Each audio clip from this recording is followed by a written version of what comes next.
A maior inimiga de Trump é a realidade.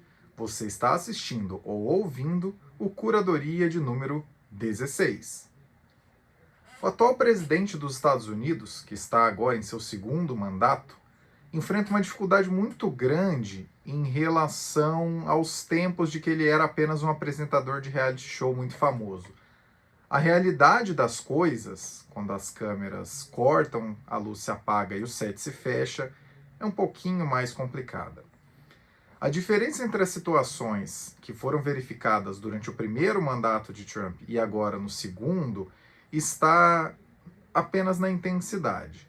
E isso acontece porque se naquela época tinha gente por perto para dar um toque, né? Falar assim, olha, você está fazendo bobagem, acho melhor parar com isso daí. No segundo mandato, ele está 100%, como diz aquela expressão popular, soltinho no pagode. A evidência anedótica mais recente disso é o que acontece agora sobre a Venezuela. Te contamos no episódio 14 aqui do Curadoria sobre o que aconteceu e sobre como ele é mesmo o presidente mais sincero da história do Tio Sam.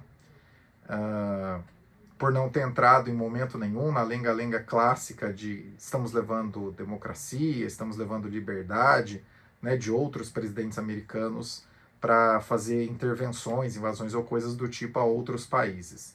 Mas o que vem agora, nesse episódio, é o dia seguinte, que dessa vez conseguiu ser muito mais rápido do que o normal. A operação na Venezuela, que capturou Maduro e o levou a Nova York, aconteceu na madrugada do dia 3 de janeiro. Logo de imediato, Trump anunciou que empresas de petróleo irão investir bilhões de dólares lá na Venezuela. O que acontece uma semana depois? Financial Times trouxe que a ExxonMobil, que é uma das maiores empresas, e uma dessas empresas que teoricamente estariam para investir bilhões na Venezuela, o CEO da ExxonMobil disse para o Trump que o país é uninvestable. Falei em inglês porque não existe uma tradução direta em uma palavra só, mas dá para resumir bem com é impossível investir ali. E antes que alguém apareça dizendo que é fake news, o Bessent, secretário do Tesouro do governo Trump II, já apareceu confirmando a história para Forbes, dizendo que já está por dentro do fato de que as empresas petrolíferas não estão tão interessadas assim em investir na Venezuela. Ou, se você precisar de uma evidência ainda mais direta de que isso não é fake news, saiba que o próprio CEO da Exxon, Darren Woods, utilizou essa expressão em público, gravado em uma reunião recente na Casa Branca. E bem, por quais motivos essas empresas gigantes e com bastante caixa estariam desinteressadas nessa grande oportunidade da maior reserva de petróleo do mundo? Se nos permite uma breve análise, são pelo menos dois os motivos para isso. Um de potencial técnico e outro institucional. Quanto ao ponto técnico, um aspecto é objetivo e outro vem da incongruência clássica de Trump. O aspecto objetivo foi trazido pela Bloomberg em um levantamento junto aos membros da OPEP+. Atualmente, a Venezuela extrai cerca de 800 mil barris de petróleo por dia. A medida que costuma ser utilizada é barris de petróleo por dia. Então, a partir de agora, todos os milhões forem ser ditos, são barris de petróleo por dia, ok? Só para a gente ficar na mesma página. Esses 800 mil são 1/3 do que a Venezuela extraía 10 anos atrás, e isso representa menos de 1% da demanda global diária de petróleo.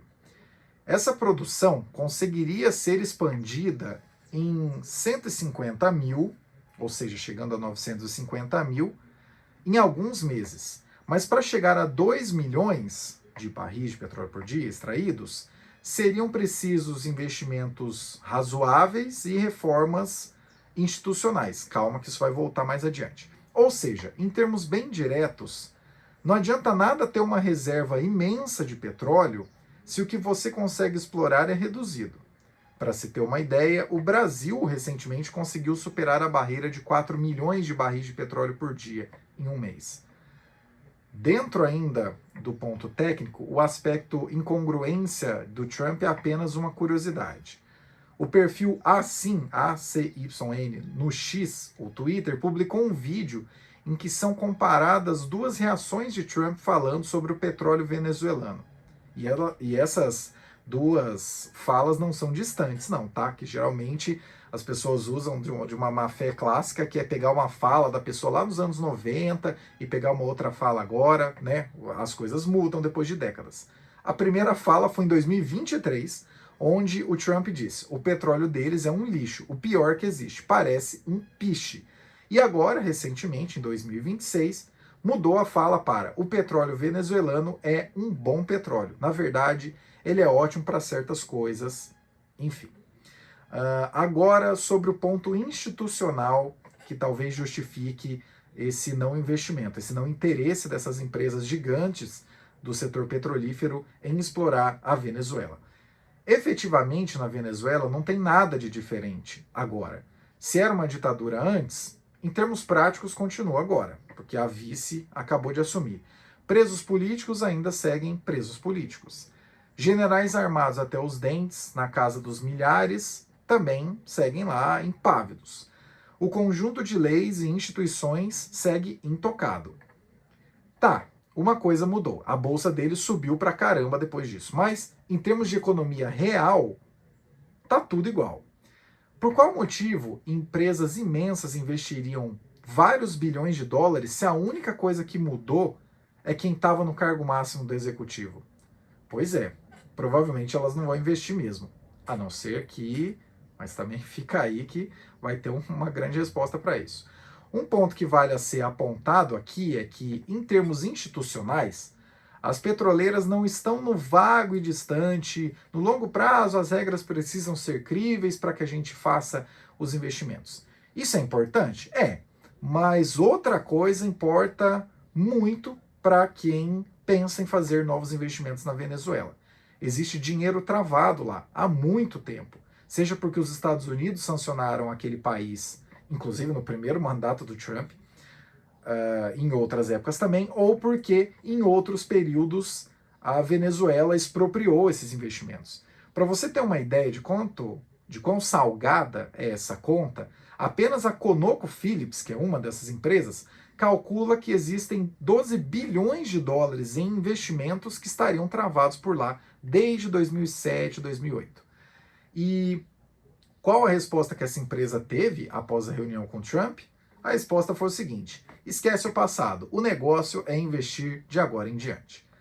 Apenas uma empresa calculando 12 bilhões de dólares travados ali na Venezuela. Segundo o anúncio do Trump de alguns dias atrás, mais ou menos na mesma época em que ocorreu a operação militar na Venezuela, os investimentos seriam na base de 100 bilhões de dólares a serem realizados por essas empresas. O que é que acontecerá se todas essas empresas chorarem e o governo americano ceder benefícios para que essa exploração aconteça? De pronto, eu já te adianto, os investimentos que serão feitos serão ínfimos perto do custo ao contribuinte americano, para um aumento de produção que, novamente, não fará tanta diferença assim perto do consumo que se tem lá nos Estados Unidos e que não passa nem perto do volume produzido pelos Estados Unidos atualmente. E de um petróleo que, de fato, é uma incongruência do Trump falar tão mal do petróleo venezuelano e depois falar que é um ótimo petróleo, mas de fato é um petróleo que não tem tanta usabilidade assim, né? Não é um petróleo que dá para fazer gasolina, por exemplo. É um petróleo que dá muito mais para ser utilizado para fazer asfalto, né? O que é uma utilização um pouco menos nobre, por assim dizer, e talvez com menos circularidade. Para além de tudo isso, outra ótica que não pode ser esquecida é que, na atualidade, o petróleo produzido no mundo está em patamar sensivelmente ao petróleo consumido. A demanda no mundo por petróleo ainda cresce, a gente ainda é um mundo movido a petróleo. Mas a oferta de petróleo, nos seus mais diversos pontos, ela segue crescendo mais rápido do que isso. E mesmo diante de uma diminuição razoável nos preços de petróleo, como te contamos no episódio o que aconteceu nos mercados em 2025, ninguém, em lugar nenhum, está pensando em diminuir essa produção. Olhando para tudo isso, para todas essas questões, qual seria o sentido de investir bilhões para buscar um incremento pequeno de produção em um mercado já saturado de um produto que não tem tanta qualidade assim, né? De uma commodity, no caso, que não tem tanta qualidade assim. Pois é, você está acompanhando nesse episódio com uma profundidade maior do que provavelmente o presidente dos Estados Unidos visualiza agora. E é isso que acontece quando no seu entorno, no lugar de manter quem te conte a realidade, você mantiver só puxa-saco, que é o que acontece com o Trump agora. O título desse episódio, ele não é em vão. O Trump vive numa realidade paralela na qual apenas anunciar e gerar manchetes e dizer que algo vai acontecer já basta para que aconteça. Não serve para intervenção na Venezuela, não serve para acabar com a guerra na Ucrânia, não serve para colocar resort em Gaza, não serve para trazer trilhões em investimentos para os Estados Unidos, não serve para fazer com que o americano médio consuma menos do resto do mundo, não serve para dar a entender que os Estados Unidos estão liderando o mundo, não serve para anexar o Canadá como o 51º estado. Na verdade, só serve para duas coisas: manter acesa na mente do presidente que tudo segue funcionando do mesmo jeito que era nos tempos do Aprendiz, onde ele era o apresentador, e arranhar ou desmanchar relações construídas pelos próprios Estados Unidos em todos os âmbitos nos últimos 70 ou 80 anos. A realidade é implacável e ela vai muito além do que acontece num reality show onde você parece um malandrão super inteligente. Até porque, na realidade, existe o dia seguinte. E quando não existe plano algum de verdade, o dia seguinte é apenas uma ressaca forte. Pelo menos ele parece já estar em Nárnia, então não deve estar se incomodando tanto com isso.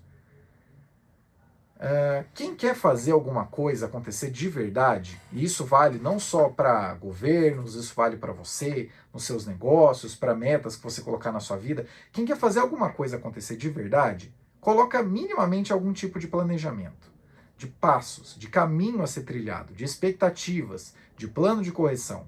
Se anunciar alguma coisa, só anunciar alguma coisa, bem, aqui no Brasil a gente sabe há muito tempo que só vai do nada ao lugar nenhum. No Tio Sam eles vão entender isso detalhadamente ao longo dos próximos anos, ainda agora, principalmente porque eles decidiram seguir essa trilha de maneira muito mais intensiva agora nesse segundo mandato do Trump. E sobre essa estratégia, com muitas aspas, de não servir para trazer trilhões de dólares em investimentos para os Estados Unidos, né, essa estratégia de guerra comercial, cabe reforçar que recentemente a Bloomberg levantou que existem mais de 1.000 empresas americanas processando o governo Trump e pedindo reembolso das taxas pagas, né, já que virou aquele salseiro danado, uma hora é 50, outra hora é 70, outra hora é 130 e depois volta. Para quem anuncia, para nós economistas, para você que está acompanhando isso, talvez isso seja divertido. A taxa subiu, a taxa caiu. Mas para quem está todo dia no mercado, e eu não estou falando do mercado financeiro, estou falando da economia real. Para quem está todo dia comprando insumos de fornecedores, fabricando e fazendo a economia girar, não é essa diversão toda, não, né?